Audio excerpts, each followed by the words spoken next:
there is no modern doctrine of preservation, and I'm not sure people have realized it quite yet. Well, there's a reason. What does preserved mean? It means that, now remember, this is something that Douglas Wilson and I debated in our little book on this particular subject. It means that something has been kept safe from harm, uncorrupted, or maintaining the same form as when it was created. In this case, New Testament corpus is the object that is said to be preserved. This means that in order for the New Testament to be preserved, it had to have stayed the same from the time it was penned and in the collection of faithful copies and collated editions going forward.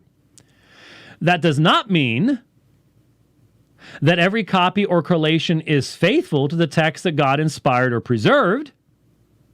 Just that the original, it just says just that original, but it probably should be the original, was transmitted faithfully throughout the ages and even to the modern period. Now, again, as I've pointed out many, many times before, this is the same thing that happens when you talk with Doug Wilson.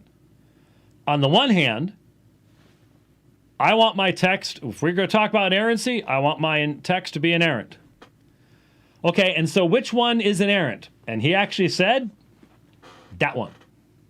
At least, hey, give Doug the credit. He pointed to one. And the problem is I can point out errors in that, so there's the doctrine of inerrancy out the window. Oh, well. But at least he pointed to one. But what if you turn around and you say, what's said here? Oh, it's been preserved, but not in any one manuscript. So that does not mean that every copy or collation is faithful to the text that God inspired or preserved, just that the original is transmitted faithfully throughout the ages and even in the modern period. Well, I believe that. I believe that based upon the entirety of the manuscript tradition. I believe all the original readings are there in the entirety of the manuscript tradition. But that's what's being said is not a doctrine of preservation. The words of the New Testament were not lost. I agree. The existence of different text forms and variants does not disqualify the Bible as being preserved. Agree again. It simply indicates that certain lines of textual transmission were corrupted. Certain? All. All.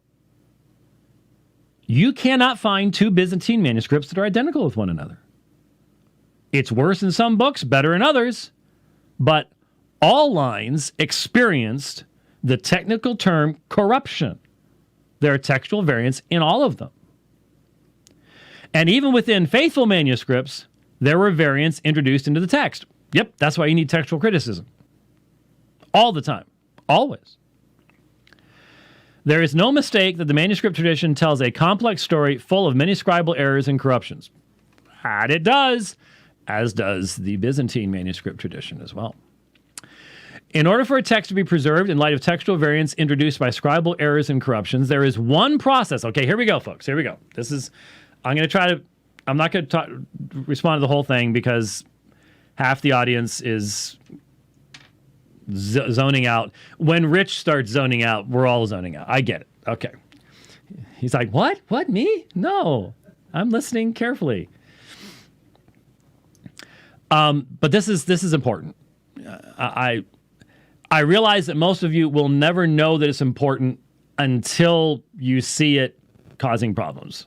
And then you sit there going, oh man, I wish I had listened more carefully. In order for a text to be preserved in light of textual variants introduced by scribal errors and corruption, there is one process that could have resulted in the original text being transmitted faithfully into the modern period. This process, and listen, folks, this is a major, this is an assertion that's being made but not defended. This process would have involved correcting scribal errors and corruptions as the manuscripts were copied throughout the ages.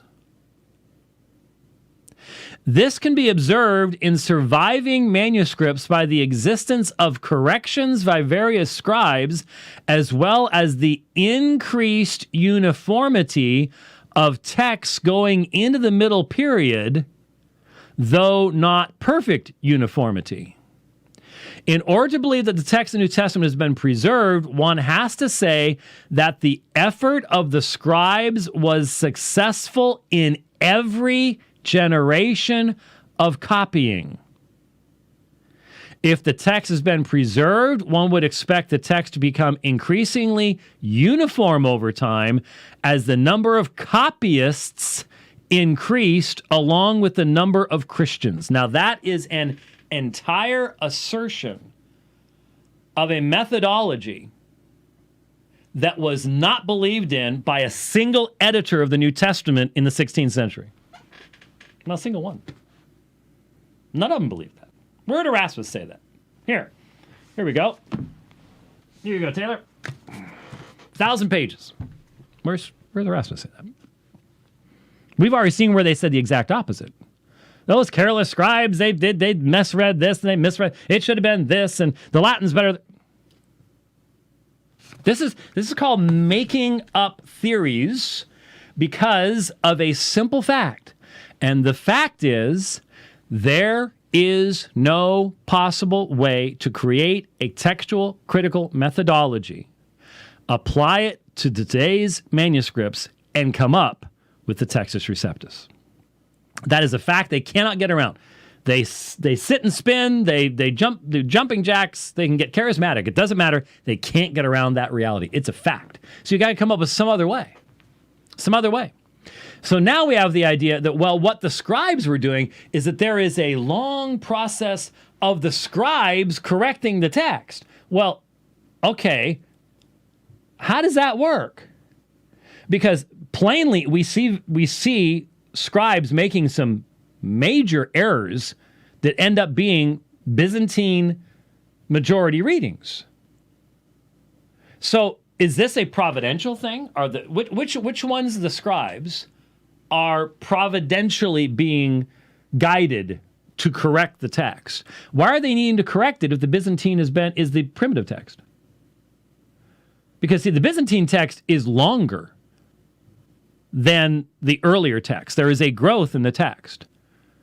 So a bunch of stuff was lost back then. How could it have been reinserted? Are they getting divine revelation from God? What about the clear scribal errors that we see? What do you do with them? Because those scribes, you're right, scribes did try to correct things. But they often didn't, they were often ignorant. If you're trying to correct stuff, isn't there a need for some type of revelation, inspiration going on here? Is this some type of spiritual activity going on after the canonization of Scripture? How does this work? And the uniformity, the fact that manuscripts from 1,000 years onward are more like one another than those beforehand. I say that is because Latin became the text of the West, and hence you have the Vulgate, and the rise of Islam in the East. It takes out North Africa and most of the Holy Land up to Byzantium. And so you end up with not only the rise of sacralism, but the rise of monasteries. So what you're telling us is that the monasteries were the methodology, the mechanism in some preservational system, that monks, Benedictine monks, that's the preservational system. Is that what's being?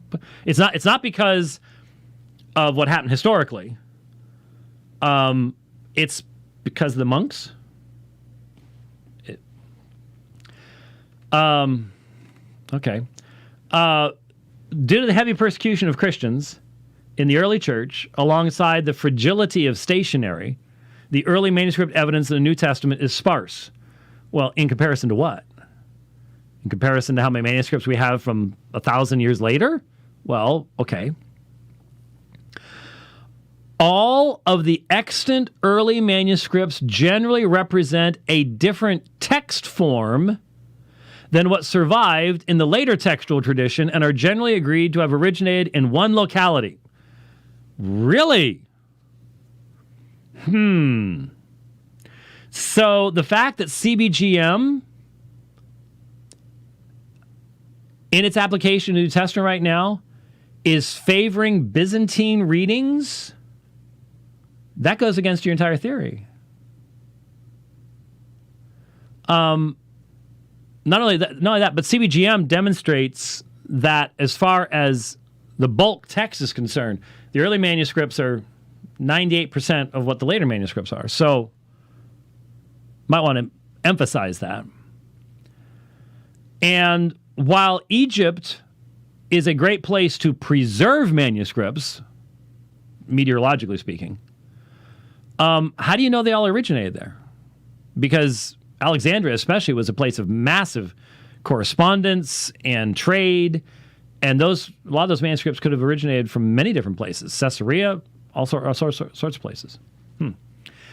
Based on empirical methods, there simply is not enough data to draw any definitive conclusions on the authenticity of surviving manuscripts from the 3rd and 4th century. Really? Where do you get that from? I want some proof.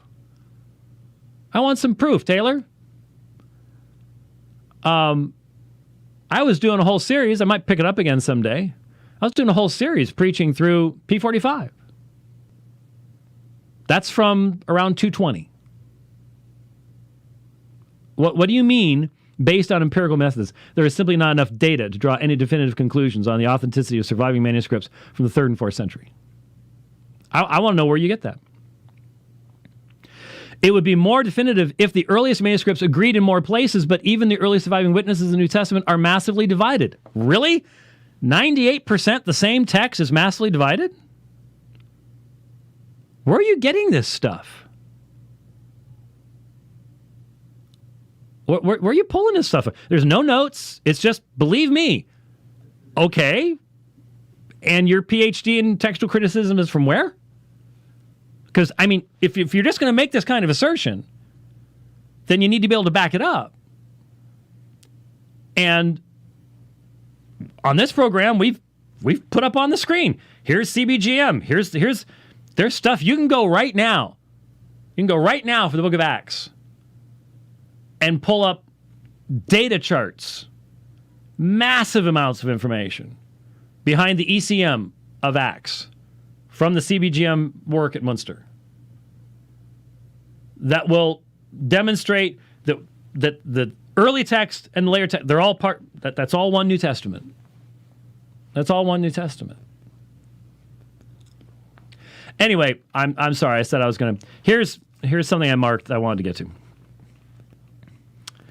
When the word preservation is taken at face value, it simply means that the whole thing being preserved has not been corrupted or harmed or destroyed in any way.